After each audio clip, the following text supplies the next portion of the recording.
आजचा व्लॉग खास आहे कारण आज आम्ही निघालोय वीर आणि जेजुरी दर्शनासाठी. आजचा प्रवास थोडा वेगळा, थोडा मजेशीर आणि खूप आठवणींचा असणार आहे.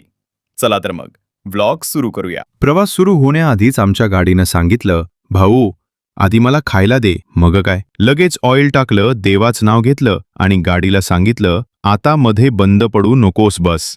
10 मिनिटं झाली आणि पोट म्हणालं, दर्शन नंतर घे, आधी वडापाव घे. गरमागरम वडापाव पाहिला की डायट आपोआप सुट्टीवर जातो. Road trip plus vada pav, Maharashtrian energy drink. आम्ही वीरला पोचायच्या आधीच भक्तांची रांग सुरू. 10 किलोमीटर आधीच दर्शनाची वेटिंग लिस्ट सुरू झाली. तेव्हा समजलो, आज पेशन्सची परीक्षा आहे.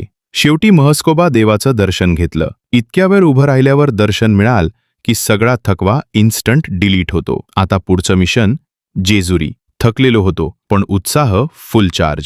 जेजुरीत पोहोचलो आणि सगळीकडे भंडाऱ्याचा पिवळा रंग. असं वाटत होतं आपण थेट देवाच्या एनर्जी झोनमध्ये आलोय. इथे पण रांग होती पण भक्ती जास्त भारी. येळकोट येळकोट जय मल्हार म्हणत दर्शन घेतलं.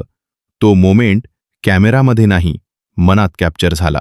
दर्शनानंतर थेट जेवणावर हल्ला केला, कारण भक्तीपाठोपाठ भूक पण फुल पॉवरमध्ये असते. मग पोट आणि मन दोन्ही भरून घरी परतलो.